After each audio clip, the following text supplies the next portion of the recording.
이런 이 이면에 눈에 보이는 현상 말고 그 이면에 숨어 있는 것들이 있어요.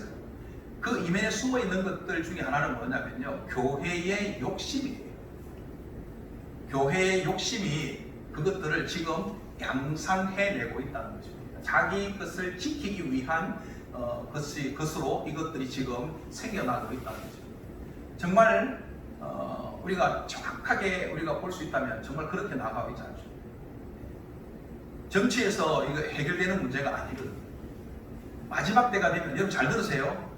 성경 전체를 보면 성경은 딱 정해져 있습니다. 하나님이 천지를 창조하시고 죄를 지었고요, 이를 구원할 계획을 가지고 예수님을 보내시고 초림이 있고요, 초림 때 이 구원을 성취하세요.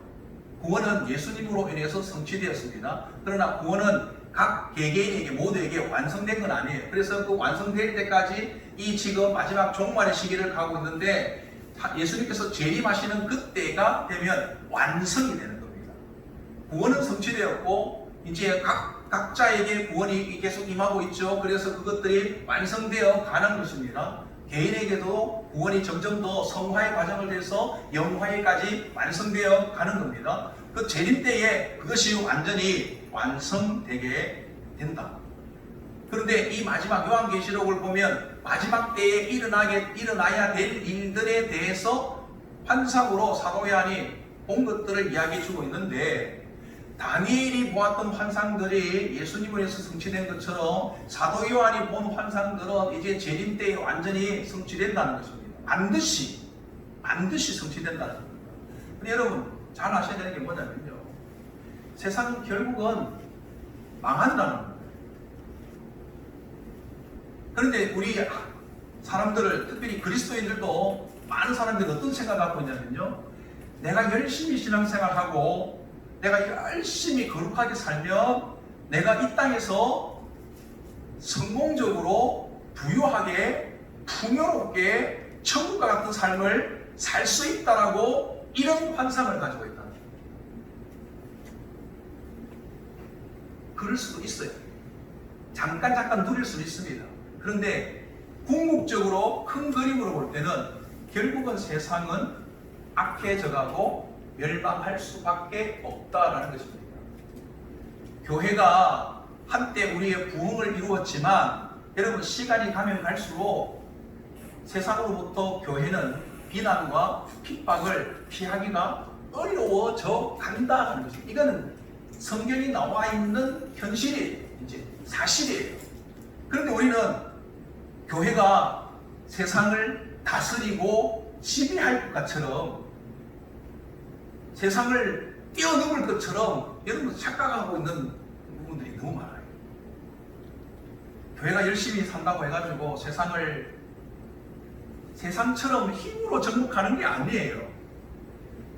예수님께서 이 땅에 오셔서 힘으로 세상을 정복하고 다윗의 영화를 누리려고 했다면 하나님께서 힘 있는 사람들을 모으고 능력을 발휘해서 천둥번개를 치면서 그렇게 막 싹쓸었겠죠.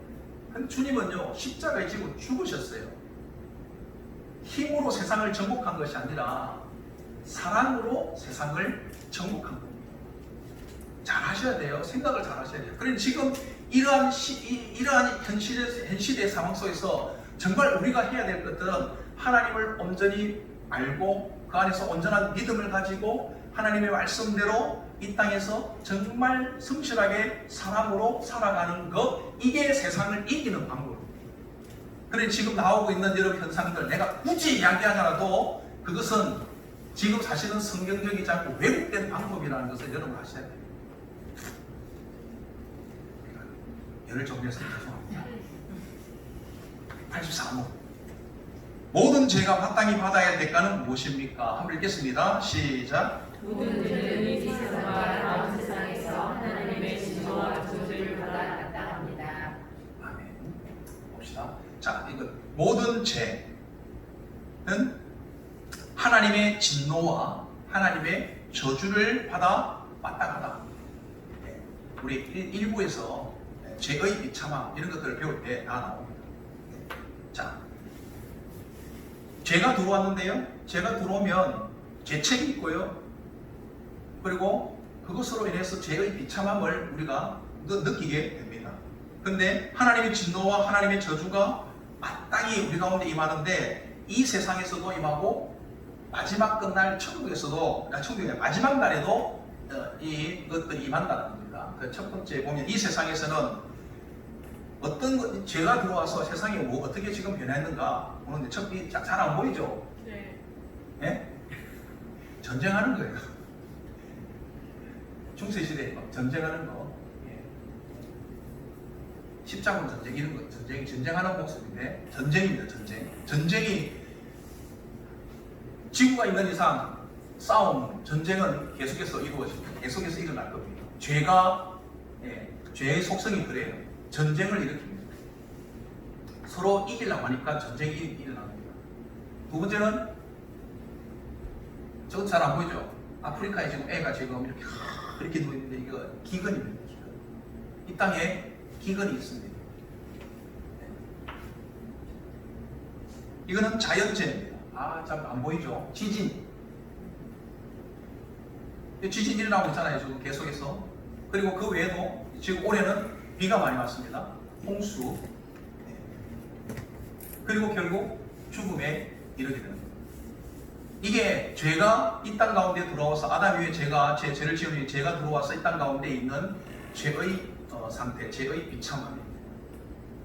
이것으로 인해서 결국은 어떻습니까? 우리는 고난과 고통을 당하고 아픔과 슬픔을 겪게 되죠. 이게 이 세상에는요 끊임없이 있을 수밖에 없다는 것입니다. 왜? 죄가 들어왔기 때문에 그 죄의 비참함으로 죄의 결과로 이 땅 가운데는 이것들이 끊임없이 일어나게 된다는 겁니다.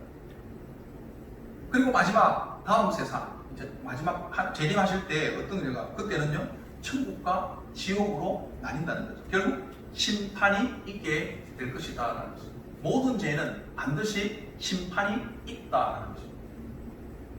여러분 그걸 꼭 기억하셔야 됩니다. 반드시 묻습니다. 정말 여러분이 살았던 모든 것들 여러분 하나님 앞에 백보자 심판을 하나님 앞에서 백보자 심판을 받게 된다는 것입니다. 그 앞에 서서 여러분 이미 은혜로 우리는 구원을 받아요.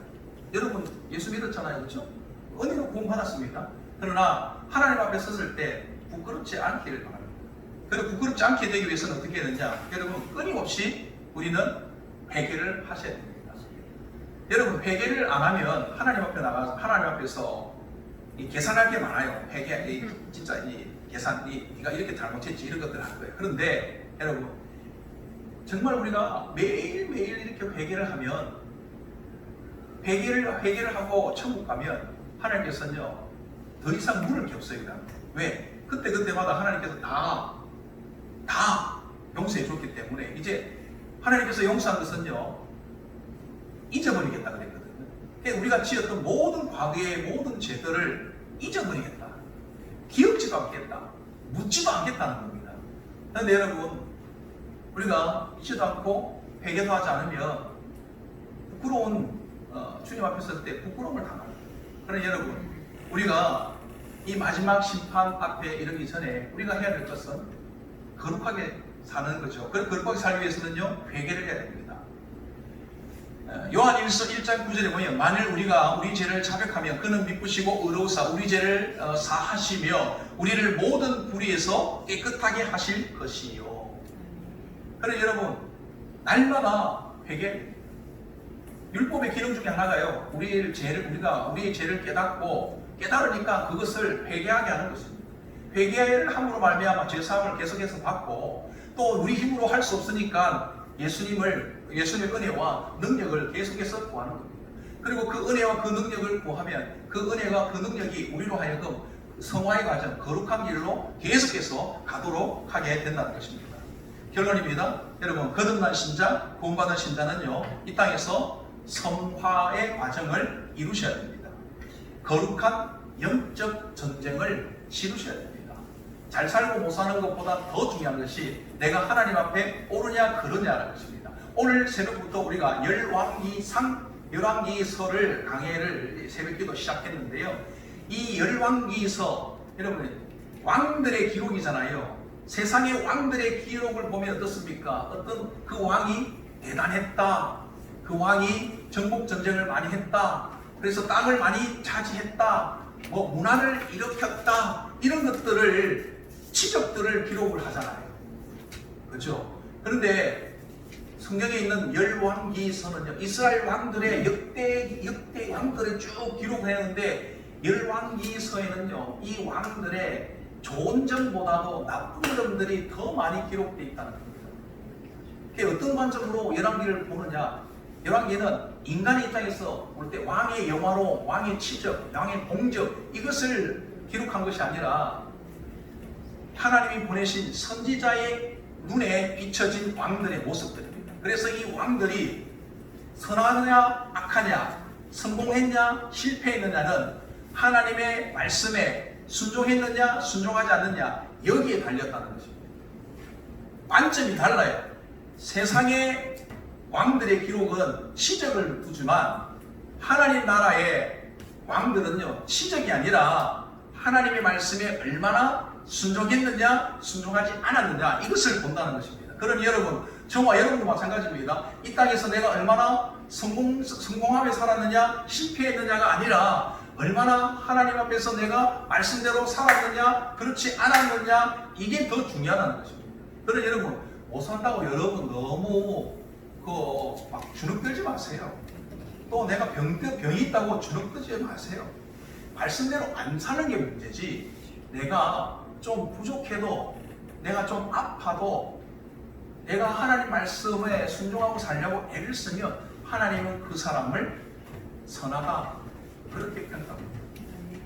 여러분, 그 사실을 아시고 오늘 이제 우리의 처지를 여러분 분명히 아시고, 율법을 통해서 나는 어쩔 수 없이 율법을 다 지킬 수 없는 존재구나, 그걸 깨닫고 죄의 비참을 알고 늘 회개함으로 나아가고 하나님의 은혜를 덧입고 구원함에 이르고 성화의 과정을 가는 자가 되게 되어야겠구나. 하나님 그런 사람으로 거듭나게 하여 주옵소서. 이렇게 기도하면 좋겠습니다. 오늘 말씀을 마치도록 하겠습니다. 우리 한번 기도하겠습니다.